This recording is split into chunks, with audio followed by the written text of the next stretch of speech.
warm, already After graduation, I felt this weird mix of excitement and dread, the kind of feeling you get after finishing a big project that's taken months, and then suddenly, you have nothing pressing to do. So yeah, summer came, and while most people packed up and left town, I didn't. I didn't want to deal with another move, plus I'd always liked this place, small, familiar, and calm. Rent-controlled apartments don't exactly grow on trees either, so staying felt like a no-brainer. Space to stretch out, not worrying about roommates hogging the bathroom, and I had a decent view of the old oak tree outside. It wasn't a penthouse view or anything, but it felt like mine. That's about when she moved in, Lisa. Petite, always smiling in this effortless way that made you want to smile back even if you'd had a crap day. I'd seen her around campus back when I was knee-deep in design projects, pretty sure we'd shared a few classes, but we never really crossed paths. She was always on the other side of the room, too busy with her tight-knit circle of friends for me to strike up a conversation, not that I was ever that guy anyway. I kept to myself most of the time. But I guess it's funny how things shift when proximity gets involved. Our first encounter as neighbors. Nothing dramatic. I passed her in the hall when I was headed out for a run, earbuds in, too focused on finding my playlist. She gave a polite nod, I threw one back, that was it. Next was in the laundry room, we exchanged a few polite acknowledgements over the hum of washing machines. In normal circumstances, that's probably where it would have ended, but summer moves slow, and before long, you start looking for conversation in the people you keep bumping into. One afternoon, I rolled up at the laundry room, sweaty from the humidity that just kind of clings to you in this town. As soon as I opened the door, I spotted her, Lisa. She was hunched over one of those ancient steel machines, tugging out a bundle of what looked like way too many clothes for one load. Heavy load? I asked, leaning against the door frame more for the air conditioning than anything. She glanced up, a strand of her black hair falling from her ponytail, her smile wide and bright as ever. You could say that. College practically taught me to overuse these damn things. Weird they don't offer laundromat credits with our diploma, she chuckled, folding a shirt on top of the pile. Honestly, it would have been more useful.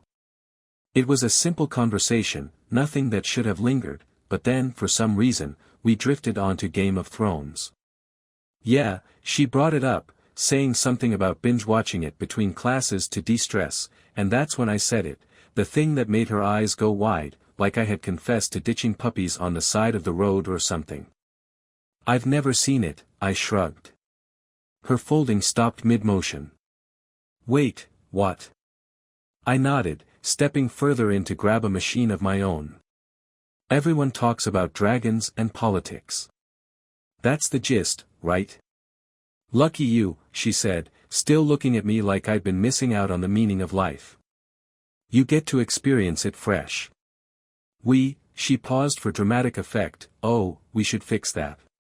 It was playful, no serious wind-up or anything, just casual. But her eyes held mine, as if she was waiting for me to lock in, so I did. Deal. That set it all in motion.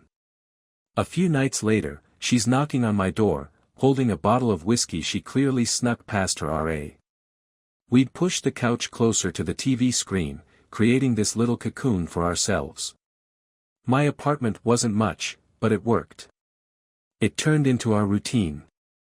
She'd kick off her shoes the second she walked in, curling up at the end of the couch, all small limbs and giggles. I'd be beside her, a glass halfway filled at all times as our marathon stretched late into the night. There's something weirdly intimate about binge-watching a show with someone, especially one as intense as that. The first couple of episodes, it was all commentary, vivid descriptions of characters, theories about what was coming next. By episode 5 or 6, we'd shifted, not just in tone, but physically. The whiskey probably didn't hurt.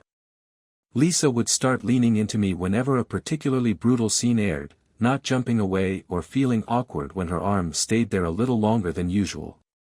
Afterward, these quick, subtle touches started to feel intentional after the first couple of times. Like she didn't need a reason to grab my forearm when things got suspenseful, but she did it. And I wasn't complaining. That one night sticks out more, though. I forget which episode we were watching, but my arm was draped along the back of the couch, just barely touching her shoulder. The air in the room felt different, warmer, heavier. She was tipsy, leaning more heavily against me, and for a second, just a second, her head dipped onto my chest, her breathing synced with mine. We didn't look at each other, just stayed glued to the screen, but I could feel the tension in the air shift. One more. Lisa's voice was soft, but I could tell she didn't really intend it to be a question. She'd been like this all night, not really pressing for anything, yet somehow pulling me into these moments that feel heavier with every glance, every accidental touch, well, not so accidental anymore. I pretended to think about it, doing that thing where I drag my hand through my messy hair. I mean, we've already watched like 5, I said, though my eyes weren't moving off her. Every time she leaned her head on my chest tonight, it was like some invisible tether between us got pulled a little tighter. Yeah, but, she left the rest unsaid, just letting her voice hang in the air while her hand reached out to brush the edge of the remote on the couch between us. She locked her dark eyes on mine, and they sparkled with that playful daring she always carried, daring me to make the obvious call. There was a slight twitch under her smile, the way her lips curled, teasing, waiting. I couldn't ignore the tension anymore. It had been brewing for nights like these, the kind that make you forget everything outside the walls of this small, rent-controlled apartment. The stupid show on pause, forgotten, because every second that went by, I became more aware of how her leg had shifted closer to mine, how her hand was just barely brushing my knee now, lingering longer than usual. Yeah, screw it, I blurted, reaching out to grab the remote. But as my fingers brushed against hers, the air changed. Her hand stayed there, pressed against mine, and I didn't pull away. Neither did she. Slowly, she turned it over, palm facing up, and something clicked, not physically, but between us. My chest tightened in that wild, impulsive way you get right before something happens that you won't back out from. I gave in, lacing my fingers with hers, feeling her warmth sink into me. We didn't move much, but the intensity of it, man, it was like everything was happening at once, like in all the months of late-night TV and accidental nudges on this couch, that electric line we'd been dodging finally got tripped. She looked up at me then, her lips parting just a fraction, breath soft and shallow. I tried not to look too long, but I was failing, sinking into the way her dark hair fell over her shoulders, framing her face. My heart pumped faster, my lips way drier than they should have been, considering I hadn't said anything in minutes. Lisa, that's all I managed before the space between us vanished. There was no thinking after that, no trying to debate the whole should we or shouldn't we scenario. My other hand moved without me giving it permission, pulling her toward me, right as her skin pressed against mine. We collided, our mouths meeting in a kiss that was less soft, more desperate, like we'd both been holding on to this bag of emotions for way too long. Her hands moved up my back, fingers tangling at the base of my neck, pulling me lower, every thread of restraint we'd had all these weeks unraveled in minutes. It was all fast and messy, as though we needed to have it all in that one moment.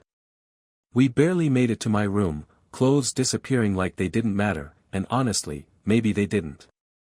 The feel of her skin under my hands, the way her body pressed into mine, it didn't matter if time disappeared, because there was nothing but that moment. Her and me, fire and sweat, hands clutching sheets like they were going to save us from drowning. By the end of it, we collapsed into the mess of sheets, catching our breaths, the air thick with something unspoken but understood. I didn't say anything, neither did she. When I woke up the next morning, though, that fire from last night had been replaced with a whole lot of awkward quiet. I could feel her next to me, and for a second, I just looked up at the ceiling, trying to decide whether to even move, or just, I don't know, wait it out. Morning light streamed through the blinds, cutting lines across the sheets, blinding and too honest. Lisa stirred, shifting under the covers next to me. Part of me tensed instinctively, bracing for whatever might. spill out of our mouths. I wasn't sure what to say or if I should say anything at all. She sat up slightly, running a hand through her hair, still facing away from me. "You sleep okay?" she finally asked, her voice too casual, like she was asking if I wanted cereal. "Yeah. You?" I forced myself to sit up too, feeling the cool air hit my skin. She'd already slipped into one of my old t-shirts, way too big on her, but still, kind of perfect. She mumbled, her fingers fidgeting with the frayed hem, her eyes not really meeting mine when she turned halfway. Silence hung in the air again. I swallowed hard, wondering if I should throw out some dumb joke or pretend like it was all normal and totally fine, but my brain was running all these weird calculations about what it was we even did. Was this friendly now? Strange? How the hell did people act in these moments? "I'm going to make coffee," I heard myself say, standing up too quickly. My head swam for a second, but I focused on what felt safe, a mundane routine, steps I could follow in my kitchen without thinking about the way our bodies had pressed together hours before. "Sure," Lisa said, almost too quickly, like she was relieved for the break. As I ground the beans, I told myself this was just a one-time thing, but then my face grew warm, already replaying those flashes of last night in my head.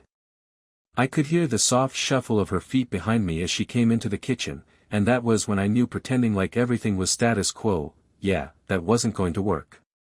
Once the small coffee pot filled up the room with some semblance of normalcy, we sat down at the table, still no real eye contact, just quiet sips from mismatched mugs.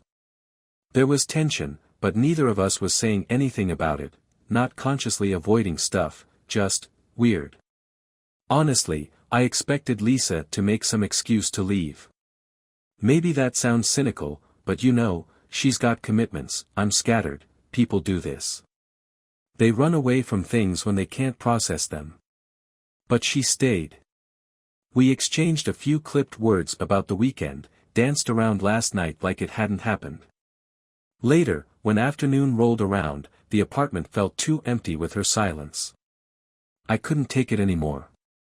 I wanted to fix this thing hanging between us, or maybe I just wanted to roll it all back to how it used to feel before I couldn't look at her without remembering the heat of her skin. So, I tried to act natural when I found her by my bookshelf, flipping through one of the art books I liked. "We, should finish that season tonight, you know, if you're not doing anything." She glanced at me over the book and then just nodded, a little smile playing on her lips, though it didn't reach her eyes. Sure, why not?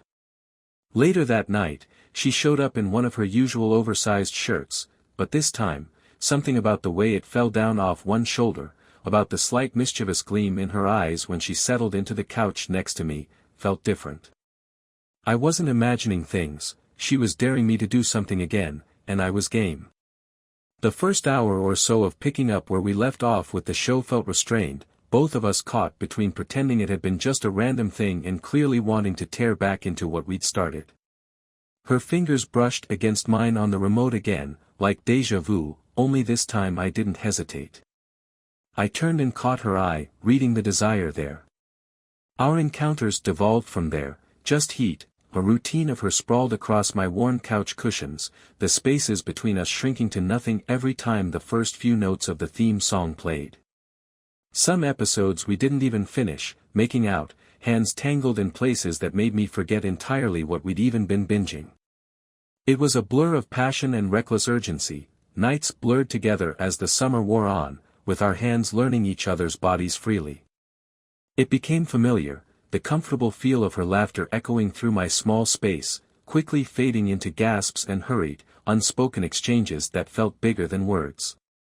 By mid-August, though, it was hard to ignore the elephant in the room, the point where we'd have to stop coasting on just how good we were together physically. As Lisa started talking more about graduation, reality loomed like a dark cloud. Every time she brought up future plans, I nodded, but truth was, I couldn't see past the immediate, past these couch conversations and nights where she lay tangled between me and whatever fantasy scene Westeros threw at us. And if I was being real about it, I wasn't the settle-down guy, not yet, anyway. Hey everyone! If you found this story gripping and want to hear more like it, make sure to hit that like button and subscribe for more jaw-dropping tales every day. Don't forget to turn on notifications so you never miss an update. I'd be really grateful if you joined our membership and supported the development of our